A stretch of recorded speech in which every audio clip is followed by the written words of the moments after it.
안녕하세요 여러분, 세상 돌아보기입니다. 네, 오늘은 25년 1월 21일이고 화요일입니다. 자, 제목을 좀 거창하게 뽑았죠. 예. 트럼프의 취임식이 우리 시간으로 오늘 아침 일찍 아마 있었던 것 같습니다. 네. 그리고 북한 관련 언급도 나왔죠. 그래서 지금 우리 한반도는 어떤 지금 바로 그 구름 뒤에 가려서 안 보이고 지금 세상 어두컴컴하고 막 천둥 번개가 칠 것 같고 살벌한 느낌이 들고 불안하고 보고 싶지 않은 얼굴은 계속 보이고 우리 속에 있을 것이라고는 예상하지 못했던 이상한 모습들에 나타나고 그래서 뭐 불안하고 심장이 벌렁거리고 그런 분도 많으시리라고 봅니다. 심한 그런 한번 바람이 휙 불어서 그런 구름이 그치고 나면은 뒤에 바로 해가 나타날 것입니다. 자, 그런 이제 관련된 이야기를 좀 해볼까 합니다. 예. 자, 그 과정에서 가장 핵심적인 게 남북의 소통이 된다는 부분에 있어서는 미국의 현재 역할이죠. 예, 그래서 제가 뭐 여러 번 말씀드립니다만은 우리 한민족의 이해관계와 미국의 현재 이해관계가 일치한다. 드문 일이다. 자, 그리고 이걸 보면은 이게 지금 서부지법에 난입한 사람들이 들고 가는 팻말인데요. 여기 보면은 왼쪽에 거의 확실시합니다. 제가 이거 다른 사진도 여러 번 봤거든요. 여기가 제일 잘 나왔어요. 제가 이걸 캡처했습니다. 머스크고 일론 머스크고 가운데 윤석열, 저 오른쪽에 트럼프입니다.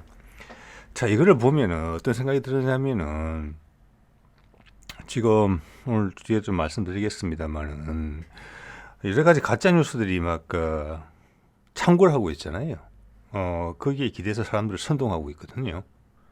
자, 그러면 그런 모습을 보면서 이게 도대체 어느 나라 이야기냐? 있을 수 없는 일이다. 나라가 나라가 망하겠다. 망조가 들었다. 이런 생각을 쉽게 할 수 있는데, 여러분, 저는 그렇게 하지 않습니다. 그걸 돌려서 생각해 보면 이래요. 이런 모습은 우리 속에 항상 있는 모습이에요. 우리 일제시대 때도 보면은 친일파도 있었지 않습니까? 우리 조선 사람들한테 훨씬 더 잔인하게 했죠. 6.25 때도 우리를 배신한 사람이 있었어요. 그죠? 자, 경제개발 과정에서 급속도로 경제개발 빨리 이뤘을 때도 거기 덕을 본 사람들이 있었어요. 다른 많은 성실한 사람들의 성과물로 혼자 빨아당긴 사람들이 있었단 말이에요. 항상 있었던 거예요. 그래서 제가 이것을 지켜보는 시선은 이렇습니다. 있었던 모습이 노출됐다는 거예요. 노출됐다.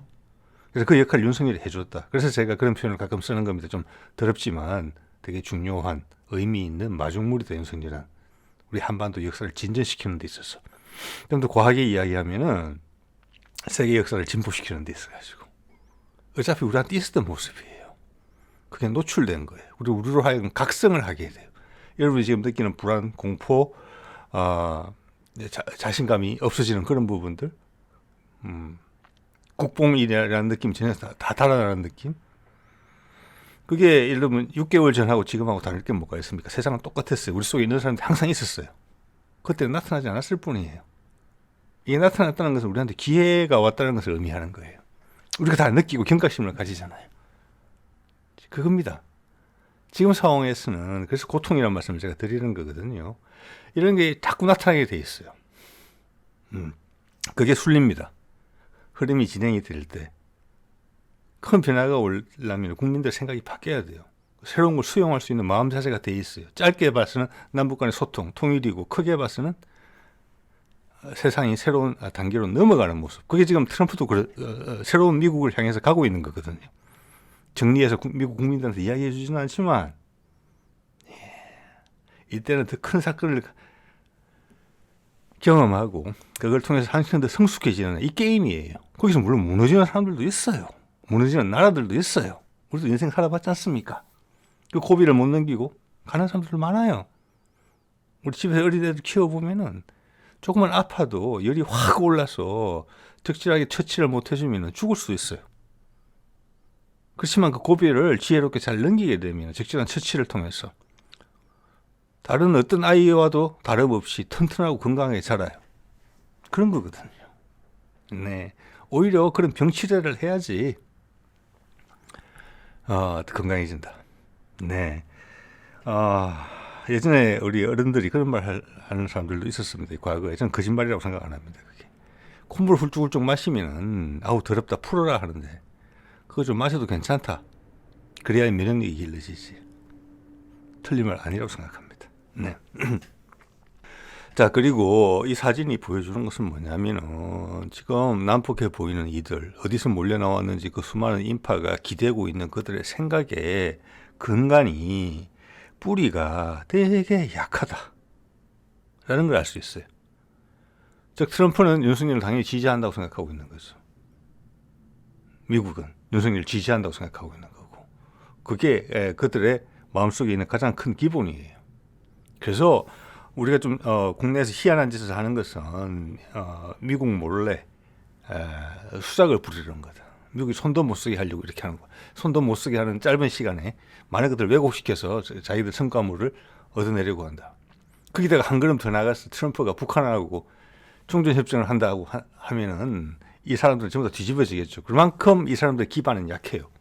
심지어 4년, 5년 전에 트럼프가 김정은을 만나고 다니고 그랬음에도 불구하고 심지어 바이든마저도 여러 번 그 기색을 보였음에도 불구하고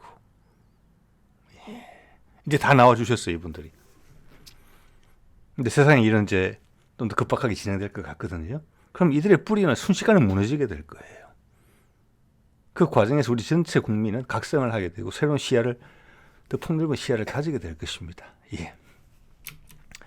자, 이거 가짜뉴스 이야기하니까 이 생각이 나던데, 이 보면은 지금 이렇게 JTBC에서 보도를 한 건데, 이게 7층에 그 영장 판사실을 문으로 박차고 들어간 사람이에요.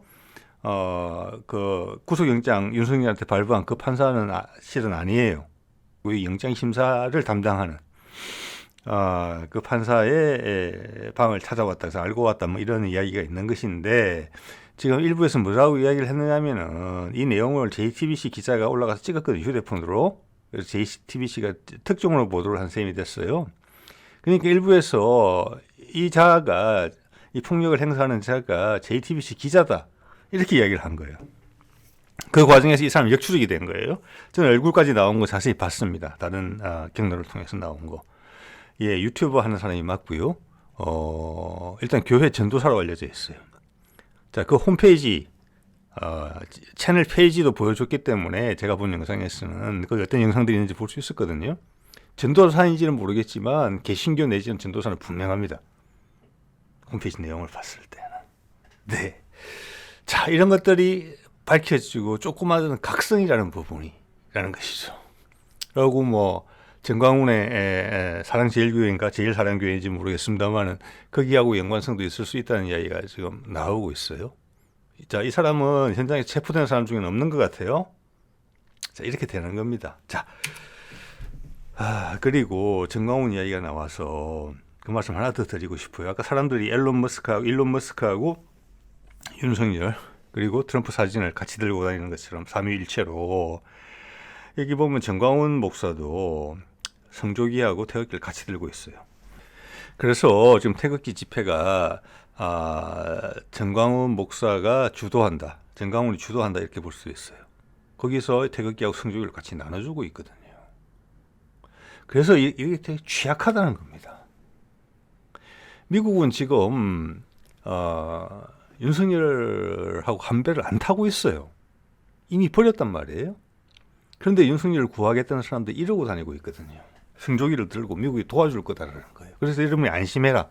즉 이것은 뭐냐면은 교회에서 이야기하는 어린이 양, 나한테 기대면은 내가 너를 보호해 줄게, 지켜줄게, 하늘의 힘으로. 그게 짧게는 가까이는 정광훈이고 조금 멀리는 윤석열이고 그 위에는 미국이 있다. 세계의 방어막을 가지고 있다. 그러니까 당신들은 나를 믿고 따르라. 이렇게 사람들의 마음이 단순화되면서 왜곡되어 있는 형태로 지금 돼 있거든요. 거기다가 좀 전에 젊은 그 전도사 같은 경우 30대 그렇게 행동대원으로 활동하는 거예요. 왜냐하면 여기 대부분 노인네들밖에 없잖아요, 이 집회에는. 자, 그런 그가 정광훈이 어떻게 보면 이번 트럼프 취임식에 가는 건 당연한 거예요.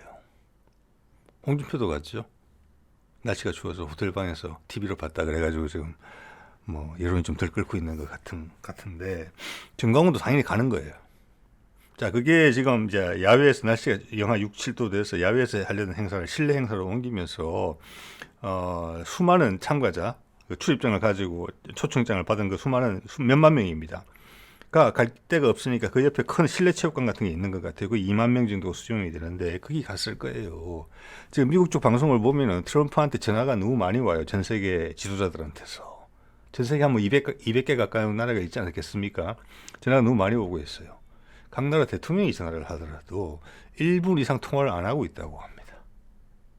전화 받을 시간이 부족하기 때문에. 자, 그러면 우리 한국에서 간 국회의원들이 대화를 나누는 건 고사하고 고위청하고, 제가 봤을 때는 트럼프하고 눈 한번 맞출 기회도 없을 거라고 봅니다. 예. 자, 이렇게 되면은 태극기와 성조기를 같이 흔드는 정광훈 목사가 미국을 가서 또 뭐라고 이야기를 하겠죠. 뭐 길을 받고 왔든지 최소한 뭐 악수하는 사진까지 한 장 봐도 뭐 금상첨화겠지만 그건 좀 어려운 내용인 것 같고, 홍준표도 그렇다는 거예요.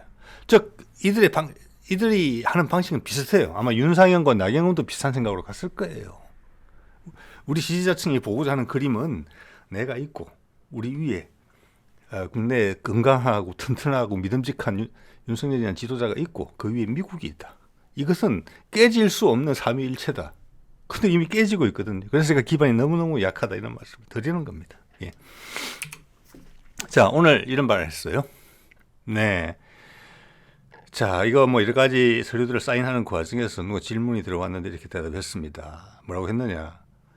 이거는 제가 제 채널에서 여러 번 소개시켜드린 선거전에서 나왔던 트럼프의 말 중에서 북한에 대한 언급과 정확하게 일치하는 거거든요. 취임식 날도 똑같은 이야기를 했어요. 네, 하나도 새롭지 않습니다. 자, 이것은 이만큼 이게 중요한 어젠다라는 겁니다. 말이 하나도 안 바뀌어요. 볼까요? 자, 바이든은 그게 엄청난 위협이라고 생각했어요. 저는 바이든도 그렇게 생각하지 않았다고 생각합니다. 협상의 대상자로 봤지요. 자, 그래서 남한의 핵무장을 막았죠. 네. 그리고 어떤 공격적인 행보를 취할 수 있는 기회를 차단시켰습니다. 북한의 무인기가 용산에 왔을 때 그걸 격추조차 못 시키게 했죠. 한미연합사에서. 저는 그렇게 봅니다. 자, 요거는 이제 상대방을 까기 위해서 자기를 더 돋보이기 위한 어떤 수사다 이렇게 봐지고요. 핵심은 이거죠. 이제 북한은 김정은은 핵 보유국입니다. 자, 지난번에 1기 트럼프에서 김정은을 3차례나 만났지만 사실 내용은 핵을 관련된 딜이었단 말이에요. 그때 핵무기 있었어요. 미국을 타격할 수 있는. 그렇지만 그때는 공론화가 안 됐죠. 왜 만나는지에 대해서 국민들한테 설명을 안 했어요. 좀 비밀스럽게 되는 부분이 있거든요. 자, 거기에 대해서 이번에는 반성하는 모습이 있다는 것입니다. 그리고 확실히 하겠다는 모습도 있다는 거예요. 내가 용기가 부족했고 그 당시 나를 밑에 도와주는 친구들이 좀 딥스테이트였구나. 지금은 그래서 말을 강하게 하는 거예요. 즉 핵 보유국이다. 핵 보유국이라는 것은 전쟁이 없다라는 걸 의미하는 거예요. 전쟁하면 우리가 같이 상대방을 우리가 때리게 되면 우리도 죽을 수 있다는 것을 인정한다는 의미예요. 그래서 핵 보유국과의 직접적인 전쟁은 안 한다는 게 미국식 합리적 사고예요. 그러면 뭐냐? 위협을 줄이기 위해서는 협상으로 가야 된다는 의미예요. 이제 이걸 공론화시킨 거예요. 이제는 전 세계에다가. 예. 자, 그래도 우리는 잘 지냈어요. 김정은하고. 그는 제가 돌아온 것을 보고 기뻐할 겁니다. 이것도 예전에 하던 이야기하고 똑같아요. 자, 과거 이야기 중에 하나만 소개해 드릴게요. 네. 이거는 선거 기간 중에 나온 이야기입니다. 그렇게 이야기했죠.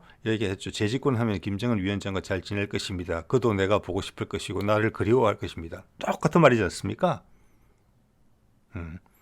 그리고 여기서 제가 자료는 인용해서 말씀드리지 않지만 다른 자료에 있는 이야기를 제가 쌍따옴표로 가져왔습니다.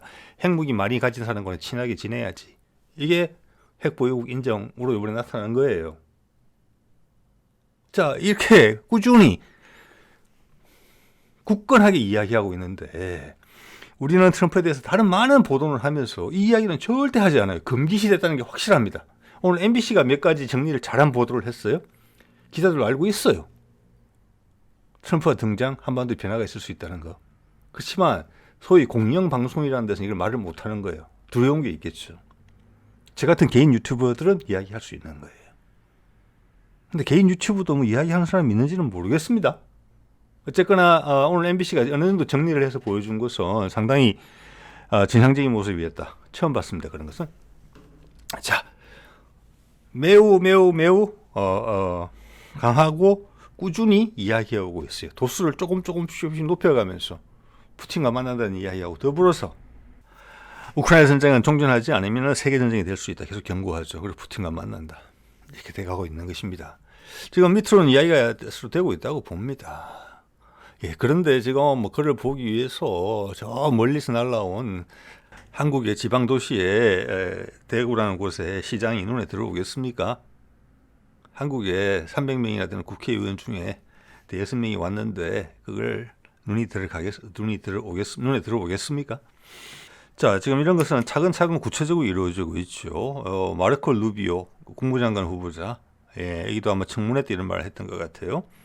어떤 제재도 김정은 위원장이 핵 능력을 키우는 것을 막지 못하고 사실상 필요한 자원을 제공해 왔습니다. 이것은 뭐냐면은 김정이 사실상 필요한 자원을 제공해 왔다는 것은 이것은 번역상에 살짝 오류가 있는 것 같은데 그가 핵무기 개발을 위해서 얻을 수 있는 건 다 얻었다는 거예요. 그렇게 제재를 했음에도 불구하고. 그러니까 이 방법은 안 통한다는 거예요. 그리고 핵 보유국으로 지금 오늘 트럼프도 이야기했지만 인정했잖아요. 이제 협상으로 가야 된다는 것을 이제 확실하게 이야기하고 있어요. 국무장관입니다. 지금 블링컨 자리에 올라갈 사람이에요. 언제 올라갔겠죠. 자, 대북제재 효과 없어 재검토 시사. 재검토는 뭐냐? 협상한다는 거예요. 재검토? 지금 적절한 표현이 단어가 낱말이 아니죠. 감축 내지는 없애버리기 위해서. 자, 바이든도 계속 강조했던 거 여러분 아셔야 돼요. 제가 몇 차례 말씀드립니다만은 윤석열 취임하자마자 바로 날라와서 양산에 있는 문재인과 만나려고 했는데 너무 큰 부담이다. 어떻게 보면 큰 신뢰죠, 윤석열한테. 그래서 결국 전화통화로 가름됐는데 그때 전화통화 내용이 뭐였습니까? 한반도 비핵화 지지였습니다. 한반도 비핵화 지지. 즉 이것은 북한의 핵은 없앨 수 있다는 것을 전제하고 있어요. 이미 사전에 여러 번 만났잖아요. 트럼프 때부터 해서. 그래서 없애겠다. 거기에 대한 반대급부로 너를 뭘 줄래? 그 반대급부에 미국이 제공할 수 있는 반대급부의 일부는 윤석열이 2022년 8.15에 이야기했던 담대한 구상에 되어 있습니다. 북한의 모든 분야에 있어서 인프라를 지원한다. 자, 그 말은 뭐냐? 미국은 손 안 대고 코 풀겠다는 거예요. 중국을 대신할 수 있는 생산 기지를 건설한다. 러시아는 한반도 라인을 통해서 그들의 가스와 수소를 해상 국가들과 해양 세력들과 거래하고 싶어한다. 한국이 제일 안전한 곳이다.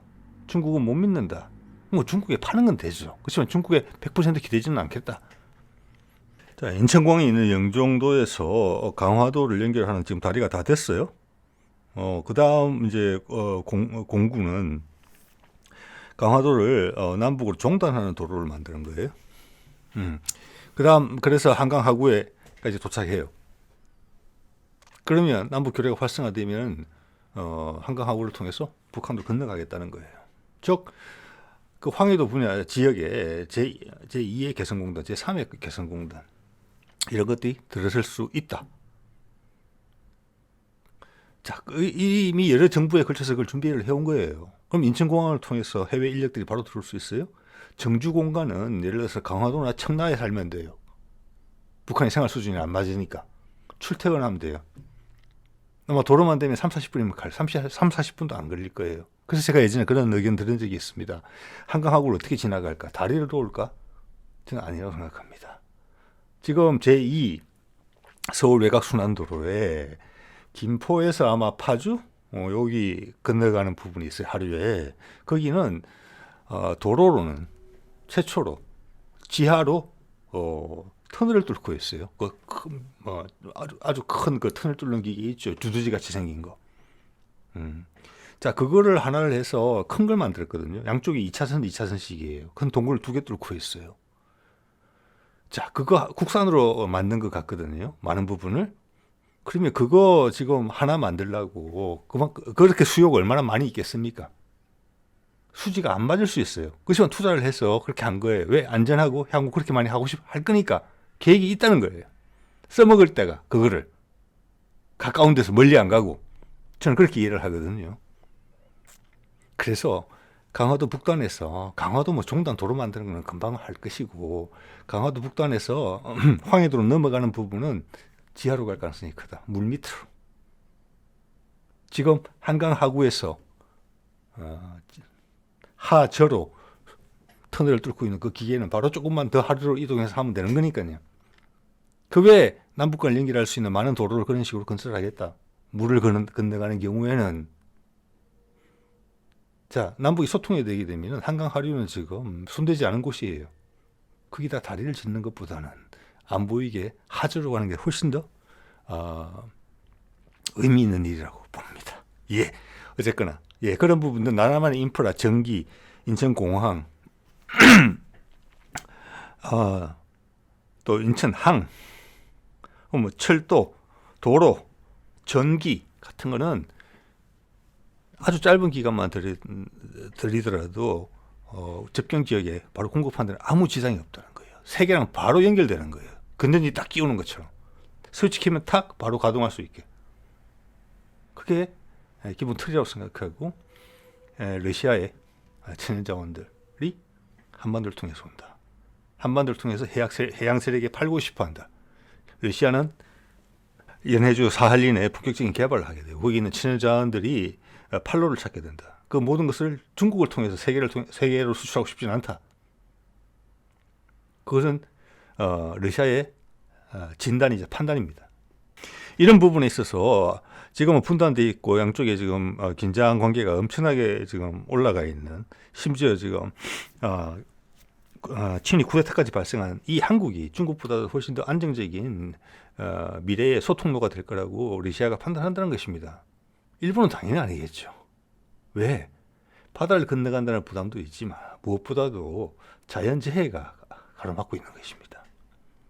네, 일본은 연결이 되더라도 사할린으로 바로 연결되는 게 아니라 우리나라로 와서 다시 일본으로 연결되거나 이런 방법을 택할 가능성이 커요. 만약 그렇다면 제가 말씀드린 대로 된다면 일본은 버려졌다고 밖에 볼 수 없어요. 러시아로부터.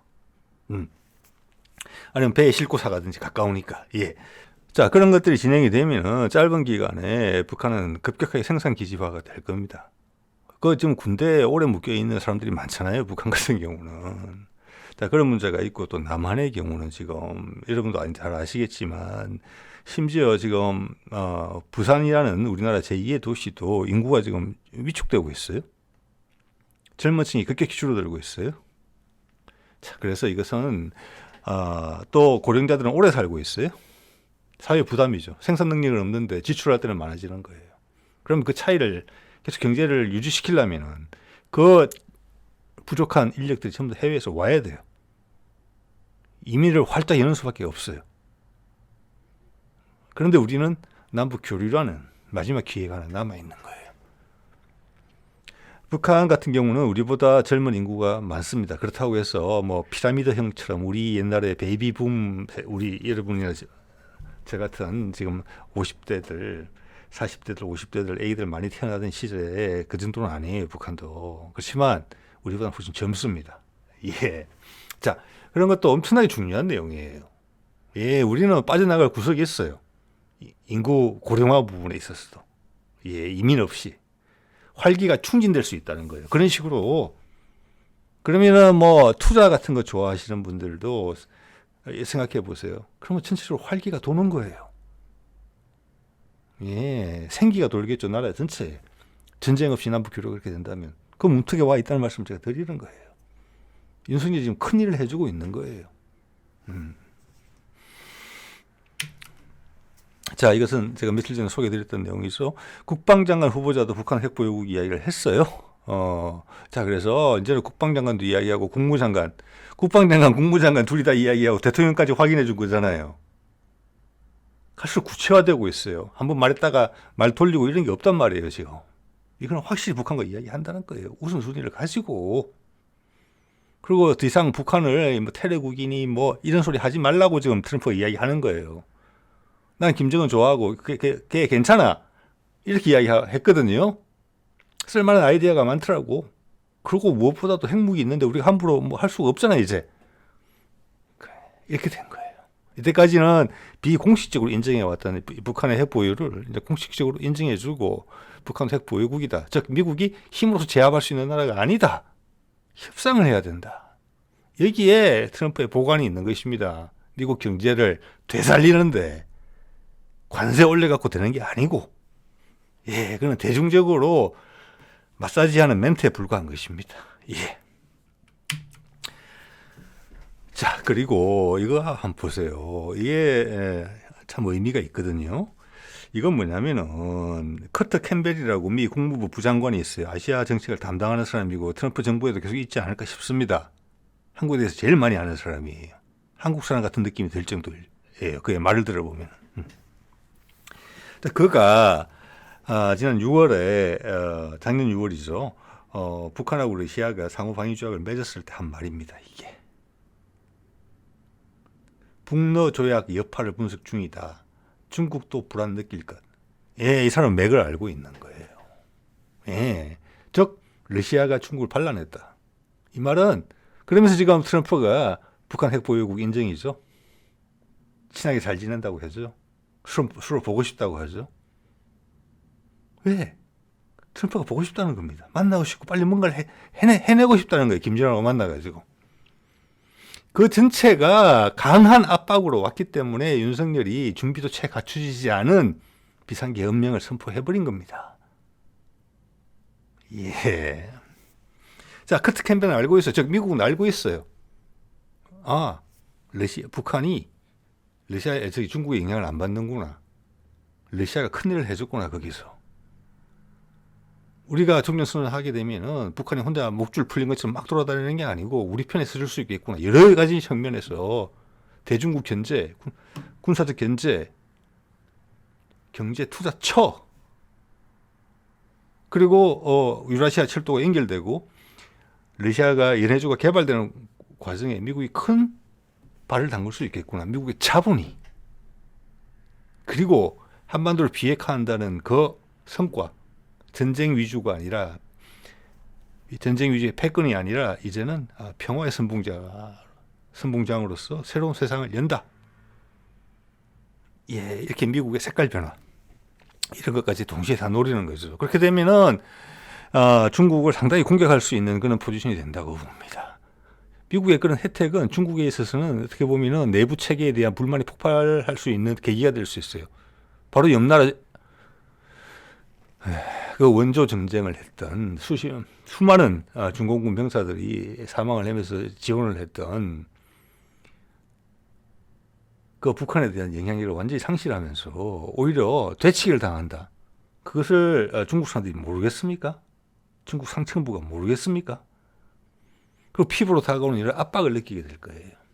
예, 미국이 저는 소수민족 문제는 반드시 건든다고 봅니다. 예. 자, 오늘 그리고 이런 이제 또 가짜뉴스에 대한 이야기가 있었죠. 저는 이런 게 있는지도 몰랐네요. 자, 그래서 얼마 전부터 시위에서 그런 이야기가 나왔거든요. 중공하고 이재명하고 손을 잡았다. 저 이야기가 어디서 나왔을까 했더니 오늘 그거 연유를 좀 알게 됐습니다. 이 내용은 뭐냐면 주한미군이 중국인 99명을 압송했다는 기사는 허위라고 주한미군에서 이야기를 했다는 겁니다. 이렇게 해당 기사에서 언급한 미군에 대한 실명과 주장은 완전히 거짓이다.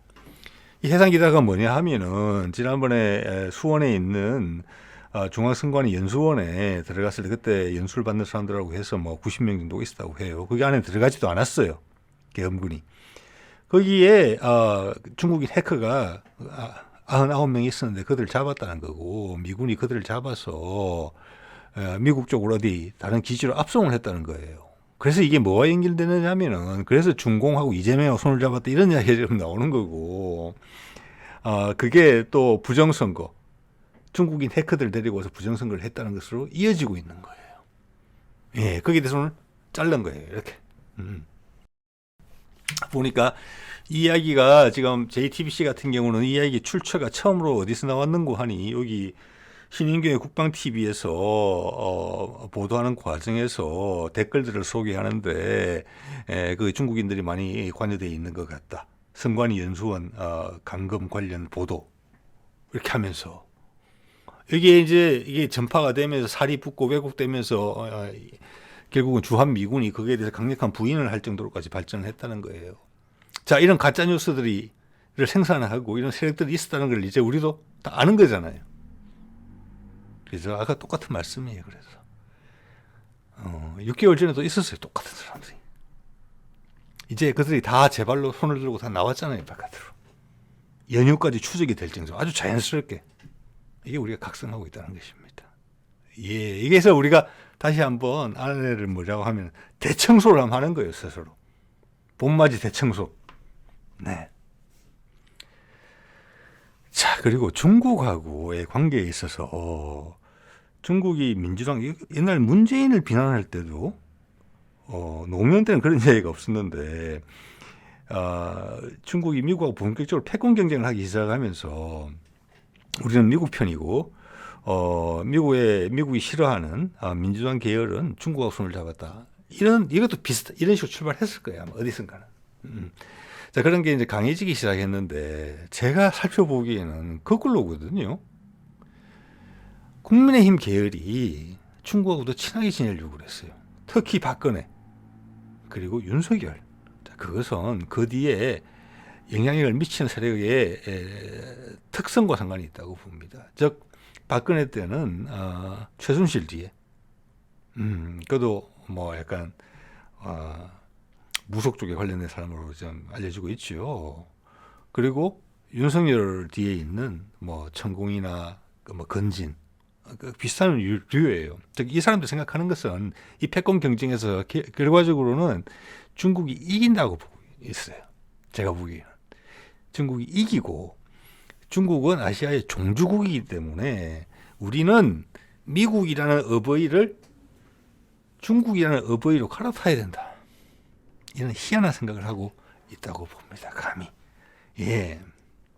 그래서 미국하고 큰 갈등을 불러일으켰던 박근혜 퇴진에 어떻게 보면 큰 실마리가 됐던 사진이 이겁니다. 2015년 중국 전성절에서 저 시진핑의 옆자리가 푸틴이 서 있는 자리가 제일 상석이라고 합니다. 상석 바로 옆에 차석 정도의 박근혜를 높이 대접해줘서 찍힌 사진이에요. 이게. 이때 미국과의 갈등이 본격화됐어요. 자, 이걸 보고 박근혜가 중국하고 뭐 밀통을 했다.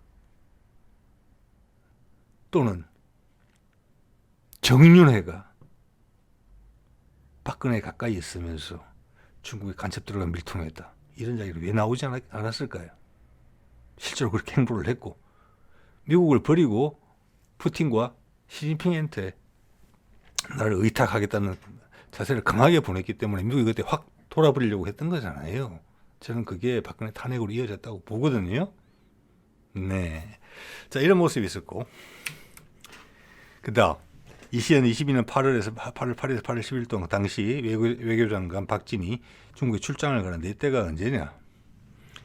낸시 펠로시가 출장 한국에 왔는데 윤석열이 안 만나줬을 때입니다. 그게 8월 3일인가 4일인가 그렇게 왔고요. 그때가 주말이었습니다. 금요일인가 그렇고. 그래서 주말 지나고 나서 월요일 날 딱 출근해서 제일 먼저 시킨 일이 박진한테는 중국 출장 가라고 했어요. 펠로시를 획 팽개치고 미국이 그때 분노했죠. 당연히. 중국 때문에 우리 펠로시를 안 만나준 거면 우리는 넌 정말 잘못한 거다. 이런 기사가 VOA에 나고 그랬잖아요. 자, 이때 박진이 중국과 산 이야기를 한번 들어보세요. 칭다오에서 만났죠. 북한 7차 핵실험 위기에서 중국 역할을 요청했다. 미국이 나를 계속 괴롭히니까. 나 미국 말 듣기 싫다. 담대한 구상 때문에 왔단 말이에요. 하라고. 왜? 바이든이 그때 야, 지난번에 문재인이 있을 때 할 걸 요번에 북미 종전선언을 하자. 그리고 실제 밑에 움직임이 포착이 됐단 말이에요. 담대한 구상하라고 그러니까 윤석열이 나 안 해. 나 안 해. 그래서 거절만 한 게 아니라 중국 쪽으로 확 가까이 친해지는 모습. 어떻게 다른 말로 하면 중국 쪽으로 붙어버리는 모습을 보였단 말이에요. 그래서 엄청난 공격을 받았죠. 일주일 후에 담대한 구상 발표했죠. 이게 미국을 얼마나 자극했겠습니까? 그 다음 C4 중국이 이해 구하고 그때 우리 아마 삼성전자 수출 같은 게 좀 힘들어졌을 거예요. 미국이 요구에 의해서. 우리가 좀 해줄게, 이해한다. 공급망 안정 협력 제안할 듯. 즉 미국의 뜻에 어긋나서 중국이 너희가 우리 편에 서준다면 우리가 너의 아픈 구석을 우리가 어루만져 주겠다 이렇게 이야기한 거예요. 이게 친중이 아니고 뭐가 친중입니까? 그죠? 예. 자, 그 다음 MBC 특종 보도로 아침에 이게 나왔어요. 기재부 장관한테, 즉 최상봉한테 줬다는 쪽지가 아니고 A4 용지에 문건이라고 말을 해야 되는 게 맞는 것 같습니다. 여기서 이제 문제가 되는 게 구속영장 발부한 판사가 딱 질문했던 게 이거였죠. 국가비상입법기구 뭡니까? 이거 누가 이야기 꺼냈습니까? 그렇게 물었죠. 오늘 헌법재판소 윤석열 나왔을 때도 판사가 질문 2개 했는데 그 중에 하나가 이거였습니다. 이제 이거로 지금 관심이 모이고 있는 거예요. 아, 장기 집권 하려고 그랬구나. 자, 그러면은 앞에 계획이 그냥 급출력하면 했다가 당연히 아니게 되겠죠. 최상목이 큰 역할을 해주고 있는데 최상목은 최상목대로 입장이 되게 난처해졌어요. 지금 본인 전부 안 하고 있다고, 윤석열 전부 안 했다고 이야기했거든요. 자, 구속영장 심사받을 때만 하더라도 내가 했나 참 조용히 있다가 생각을 많이 했겠죠. 질문 받고. 내가 했는지 김용현이 했는지 잘 모르겠다 그래놓고 이번에는 안 했다고 그랬어요. 난 모른다고 그랬어요. 잡아뗐어요. 하루 이틀 만에 입장이 바뀌었어요. 그럼 최상목만 거짓말한 게 됐어요. 그러니까 지금 대행인데. 그리고 내란 특검법을 또 만져야 되나, 통과를 시켜야 되나, 거부권을 행사해야 되나 이런 고민 중인데 트럼프는 올라와서 저런 소리 하고. 네. 자, 국가비상입법기구는 많은 사람이 예상컨대는 옛날 전두환이 올라와서 만들었던 국가보위입법회의를 참고했다고 생각하고 있는 것이지요. 그게 아니라고 생각하기가 훨씬 어렵죠. 자, 국회를 대신하는 조직이었습니다. 윤석열도 그걸 원했죠. 그래서 주요 정치인들 한동훈까지 포함해서 다 잡아넣고 이렇게 하겠다고 했던 거잖아요. 자, 이 말은 법관들이 당연히 바보가 아니겠죠. 그림이 다 그려졌다는 겁니다. 또 하나, 우리 비디오 시대에 살고 있다는 거 생각하셔야 됩니다. 이번에 서부지법 폭동 습격 사건도 증거로 다 남았고 그것은 국민들의 머릿속에서 안 지워져요. 또 하나, 계엄 당일 국회의사당 주변의 사진들, 영상들. 이게 2개가 엄청나게 큰 역할을 하고 있는 것입니다. 옛날 같았으면 거짓말로 퉁치고 넘어갔을 수도 있어요. 예. 자, 오늘 이 정도 말씀드리겠습니다. 네.